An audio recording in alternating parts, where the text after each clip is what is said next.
State government official website USA.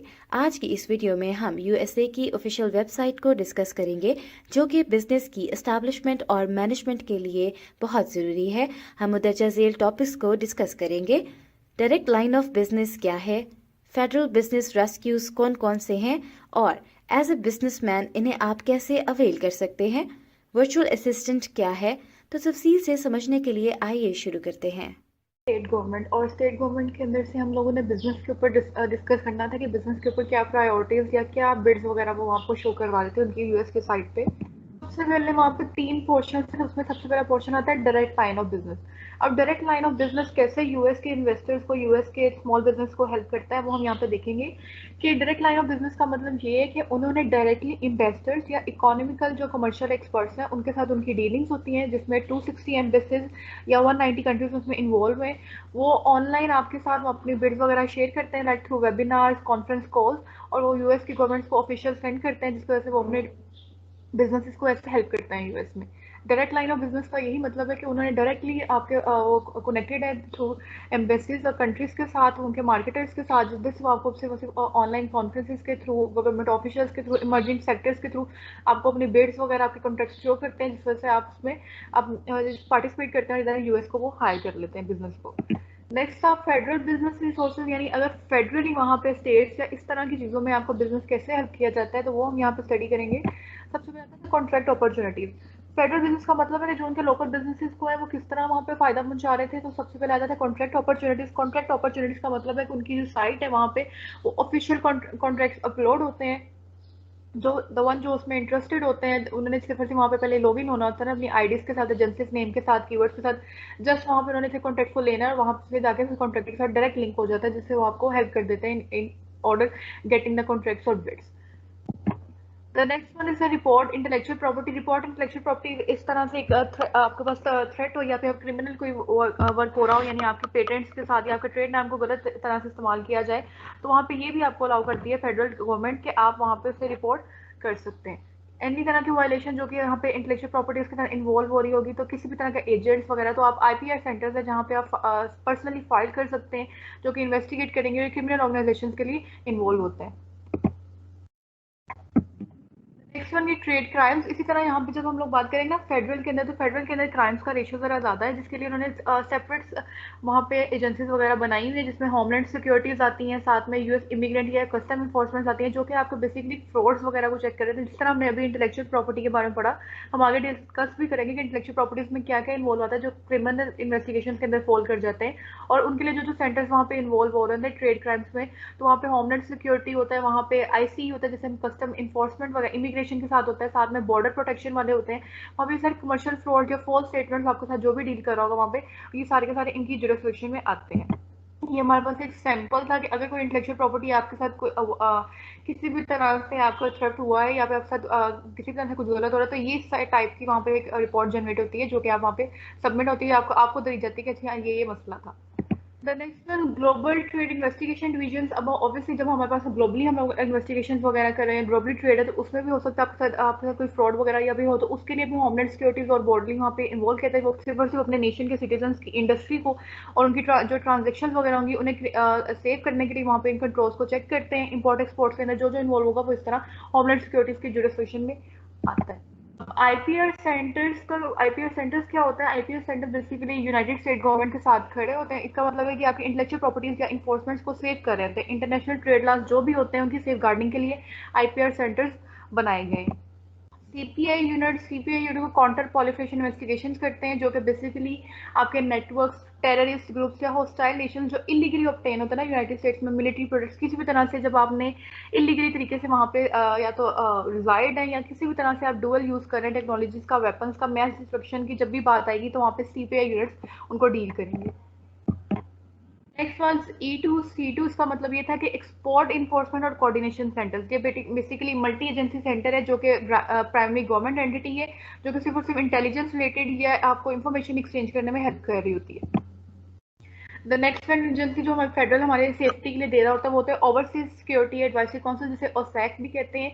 Basically आपको advice कर रहा था ओवरसीज बिजनेस इंटरेस्ट के अंदर अगर आप मतलब एक्सपेंड करना चाहते हैं तो उसकी डील में आप उनके साथ इंटरेक्ट करते हैं, जो कि आपको रिसर्च भी शो करवाएंगे कौन सा अब्रॉड में बेहतर है, क्या चीज़ है, सारे रूल्स भी आपको वहाँ पर डिफाइन करेंगे। ओसैक बेसिकली यूएस के स्टेट डिपार्टमेंट के साथ एक पार्टनरशिप है उनकी कम्युनिटी की, जो कि आपको हेल्प करती है ओवरसीज किसी भी तरह से नेटवर्क ग्रुप्स के अंदर एनालिसिस में, अलर्ट में, थ्रेट्स में, हर चीज़ को आपको इजीली एनालिसिस करके प्रोवाइड करते हैं। नेक्स्ट ऑसलेट कौंसिल, अब बेसिकली हम यहाँ से थोड़ा सा स्टडी करेंगे कि ऑसलेट बनती कैसे। ये बेसिकली 31 उनकी अपने यूएस के जो है 31 प्राइवेट सेक्टर्स और 3 पब्लिक सेक्टर्स हैं जो उसकी ऑर्गेनाइजेशन के मेंबर्स हैं, जो हर तरह की स्पेसिफिक इंडस्ट्रीज के साथ इन्वॉल्व होते हैं। और इसका क्या काम होता है, वो बेसिकली ओवरसीज की जितनी भी सिक्योरिटीज होती हैं उनकी सारी गाइडेंस, डायरेक्शन वगैरह आपके यूएस को प्राइवेट सेक्टर्स जो भी वहाँ पे ओवरसीज है उनको प्रोवाइड कर रहे होते हैं। इससे क्या होता है कि इफेक्टिव सिक्योरिटी कम्युनिकेशन वहाँ पे डेवलप हो जाती है और यूएस बिजनेस को ऑब्वियसली वहाँ पे फैसिलिटेट किया जाता है। द नेक्स्ट वन वो काम करते हैं कैसे कि सबसे पहले रिसर्च और एनालिसिस का इनका पार्ट होता है कि यहाँ पे वो रिसर्च वगैरह करते हैं ओवरसीज जितने भी प्राइवेट सेक्टर्स हैं, इंफॉर्मेशन डिस्ट्रीब्यूट है, ब्रीफिंग्स करते हैं, कंसल्टेशंस करते हैं, जिसमें वो 3000 सिक्योरिटी कंसल्टेशंस करते हैं बाय एनी फोन विजिट्स हो गए, ईमेल्स हो गए, या फिर उसके रिजल्ट पे वो 200 एनालिटिकल रिपोर्ट्स करते हैं, जिससे वो जो आपको प्रोवाइड करते हैं, जिससे आप स्टडी करते हैं कि जी अब्रॉड के क्या थ्रेट्स हैं या क्या चीज़ एक्सपेंड करना है हम लोगों ने। आउटरीच प्रोग्राम्स होते हैं, फिर वो आपकी बेसिकली इन्फॉर्मेशन सिक्योरिटीज वगैरह के उसके ऊपर प्रोग्राम्स वगैरह होते हैं।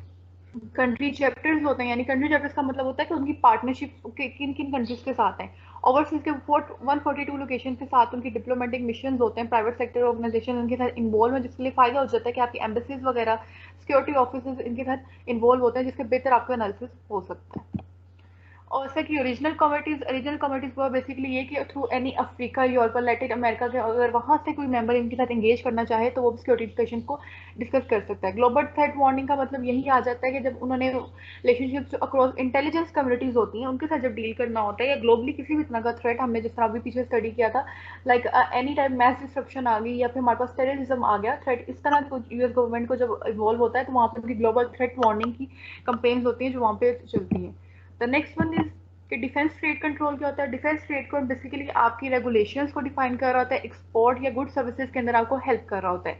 अब किन किन को वहाँ पे रजिस्टर होना चाहिए defence trade control. Defence trade control नाम से जाहिर है कि डिफेंस की जब मैटर आएगा ना, लाइक मिलिट्री के साथ आपका जब डील होगा उसमें इम्पोर्ट एक्सपोर्ट्स आएंगे तो उसमें ये ट्रेड कंट्रोल इन्वॉल्व होती है। तो हुमस रजिस्टर्स का यहीं से आंसर आ जाता है कि आर्म्स एक्सपोर्ट जब आपने करनी है, किसी भी तरह का मैन्युफैक्चर है, एक्सपोर्टर्स हैं, जब वो किसी की तरह से टेक्निकल डाटा या डिफेंस से रिलेटेड डाटा जो आएगा इन्वॉल्व, डिफेंस का मतलब है उनकी मिलिट्रीज के अगेंस्ट जो भी सारी चीज़ें आएंगी वो सब का सब इसके थ्रू रजिस्टर होगा, देन उसे अलाउ किया जाता है। अब उनके वहाँ जो मेंशन लिस्ट है वो हम देखेंगे कि कौन कौन सी 121 पार्ट 21 में है कि डिफेंस सर्विसेज आपने प्रोवाइड करनी होती हैं, जिसमें directorate of defence trade control होता है, उन्हें हर सर्विस आपने पहले डाटा जिसे हम कहते थे एसोसिएशन ऑफ आर्टिकल्स, यानी आपने हर अपना अपना इंटेंट वहाँ पे शो करना होता है, जी मैं इस तरह से ऐसे करना चाहता हूँ, तो देन वो आपको वहाँ पे कंट्रोल वगैरह प्रोवाइड करते हैं। रजिस्ट्रेशन वहाँ पे जरूरी होती है डिफेंसेस के लिए। तो जब क्या था, सबसे पहले आपने आईटीआर के साथ अपना इस्टेब्लिश एक्सपोर्ट, जो कि हमने भी कहा था कि आपने हर चीज़ वहाँ पे इंटेंट वगैरह सबमिट करवा के अपना फिर वहाँ से बताना होता है कि I want to do that. तो वहाँ पे क्या होता है, वो उनकी म्यूचुअल लिस्ट यूएसएमएल वहाँ पे सेल्फ असेस आपको कर दी जाती है अलाउड, जिसमें वहाँ हार्डवेयर, टेक्निकल डाटा, किसी भी तरह से डिफेंस सर्विसेज में आप अगर सर्विसेज प्रोवाइड कर रहे हैं तो वो आपको वहाँ से कर देते हैं अलाउ। जब एक दफ़ा आईटीआर से आपको अलाउड हो गए तो देन आपने डीडीटीसी यानी हमें डिफेंस ट्रेड कंट्रोल से रजिस्टर्ड होना है और वहाँ से आपको लाइसेंस अलाउ कर दिया जाता है। अब एक्सपोर्ट सॉल्यूशंस आ जाते हैं, इसमें हम आपको यहाँ से शो करवाते हैं कि कैसे आपने एक्सपोर्ट करनी है, फॉरेन बायर्स के साथ कैसे कनेक्ट करना है, आपने अगर ट्रेड चैलेंजेस आ गए तो किस तरह करना है। इसमें वो बेसिकली आपको वर्चुअल असिस्टेंट प्रोवाइड करते हैं थ्रू वीडियोस। अब हम आगे देखेंगे कि वर्चुअल असिस्टेंट किस किस तरह प्रोवाइड की जाती है। इसमें जो हमारे पास डिपार्टमेंट्स इन्वॉल्व होते हैं वो basically US commercial services involve होता है, यूएस डिपार्टमेंट इन्वॉल्व होता है, हमारे पास इंटरनेशनल ट्रेड एडमिनिस्ट्रेशन इन्वॉल्व होते हैं जो कि हेल्प कर रहे होते हैं आपको मार्केट के थ्रू जाना सोल्यूशन में या एडवांटेज ऑफ लोकल असिस्टेंस लेने के लिए। थ्रू ये वर्चुअल असिस्टेंस होती है जिसमें हमने ये कहा कि 12 तरह के असिस्टेंस 12 वीडियोस के थ्रू करवाते हैं कि how to export, find buyers, provide due diligence, protect intellectual properties वगैरह। प्रोटेक्ट योर इंटेलेक्चुअल प्रॉपर्टी के ऊपर थोड़ा सा और है। इसका मतलब होता है कि आपने अपनी जितनी भी इन्वेंशंस की हैं लिटिल बिट, जिस तरह आपकी लिटरेरी है, आर्टिस्टिक वर्क है, आपके पेटेंट्स हैं, लोगोस हैं, इन कॉमर्स में जब आपने इनको प्रोटेक्ट करना होता है तो वो आपके बेसिकली इंटेलेक्चुअल प्रॉपर्टी होती है, और इसको प्रोटेक्ट करने के लिए आपको वहाँ पे रजिस्टर होना पड़ता है, वहाँ पे अप्लाई करना पड़ता है तो कोई भी आपके नाम का, आपके लोगोस किसी भी तरह से उसका मिसयूज ना कर सके।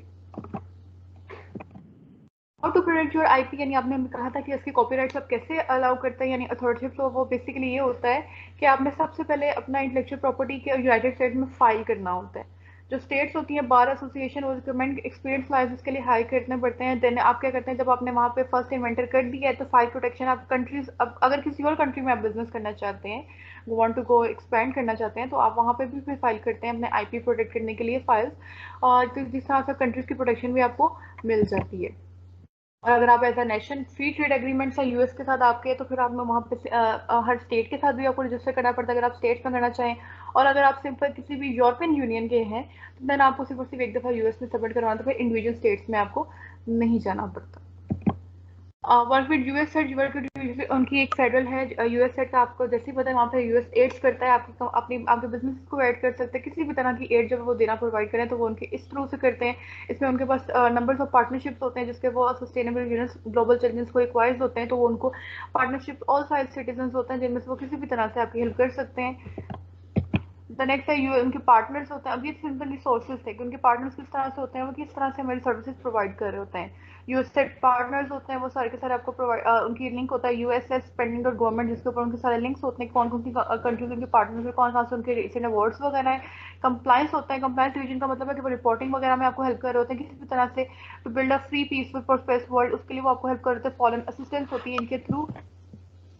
ऑम्बर्समैन का मतलब ये होता है कि आपको एक्विजिशन और असिस्टेंस वगैरह प्रोवाइड करते हैं। हम आगे नीचे पढ़ेंगे कि एक्विजिशन असिस्टेंस पॉलिसीज क्या होती हैं, वो वहाँ पे डिफाइन कर देती हैं कि क्या रिक्वायरमेंट्स हैं आपके लिए, किस तरह आपने ट्रीटमेंट पार्टिसिपेटिंग जो होती है ना आपकी पार्टीज, जितनी भी आपके साथ पार्टिसिपेट कर रही होंगी उनकी कैसे ट्रीटमेंट करनी है, कैसे एडमिनिस्ट्रेशन करनी है, तो ये सारा का सारा होता है। फिर डेवलपमेंट इन्फॉर्मेशन सोल्यूशंस क्या होता है, ये बेसिकली एजेंसी आपको मैनेजमेंट सिस्टम के हिसाब से पोर्टफोलियोज प्रोवाइड करी होती है, यानी अगर आपके पास रिच डेटा है तो आपको वो फैसिलिटेट करते हैं ताकि आप डिसीजन मेक कर सकें।